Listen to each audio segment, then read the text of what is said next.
garden snacks. Anyone? Just look at these beautiful currant tomatoes, the red spoon tomatoes. Just simply awesome to look at, to grow, so easy and so delicious. Like a burst of flavors. Skin is just perfect. You don't need to throw it out. Thoroughly enjoyed growing this variety second time. Hello friends, today's video is showcasing the spoon tomato or the red currant tomato. If there is a tomato that does well in the ground or in a very large pot, in a very small pot of the size of 8 by 6 inches, it does well in 8 hours sun and also produces wonderfully in just 3 hours. It has to be the spoon tomato, a variety of currant tomatoes. Like little jewels glistening on the plant, these bite-sized beauties are a burst of flavor in the mouth. Tart with a hint of sweetness. A wonderful addition to salads or to eat right off the plant. Because the tomatoes are so tiny, they fruited and ripened abundantly even in the small pots. In my challenging growing conditions, and hence I recommend this variety for everyone. A beginner, a tiny garden, a large garden, limited sun, full sun. Just grow this variety and see how wonderful it is. If you had space for just one tomato in limited sun, I would highly recommend this variety to all small space gardeners. It would also be a wonderful variety to get children involved in a tomato growing project. This is an indeterminate variety, meaning that the plant will grow as a vine and become huge in ideal conditions and produce really well.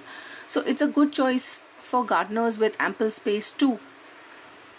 I grew this variety in 2018 on a whim.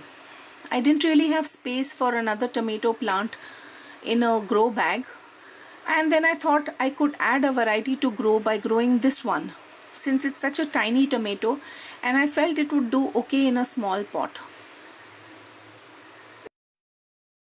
It produced well for me. I put a bracket on the outside of the grill so that I was able to put the plant through the bracket to support it, and then it could cascade outside and seek the extra sun too.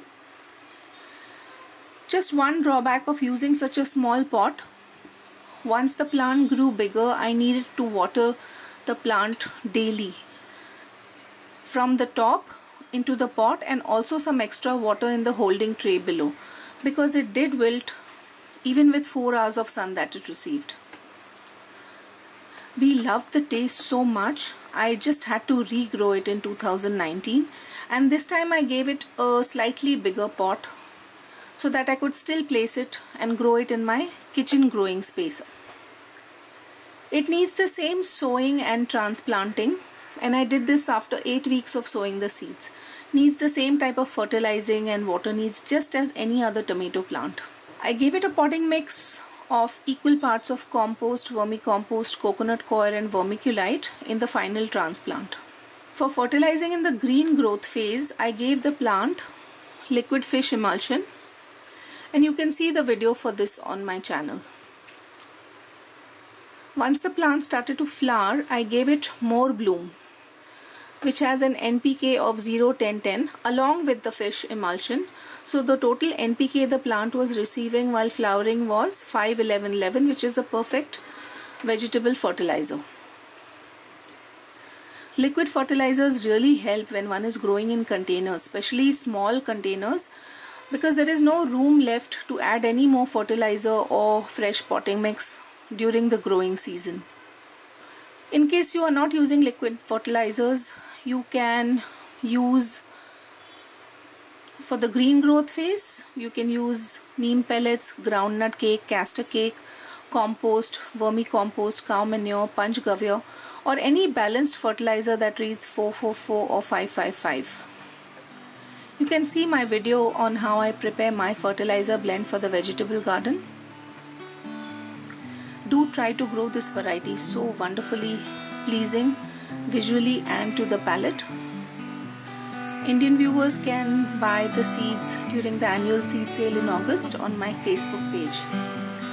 Happy gardening!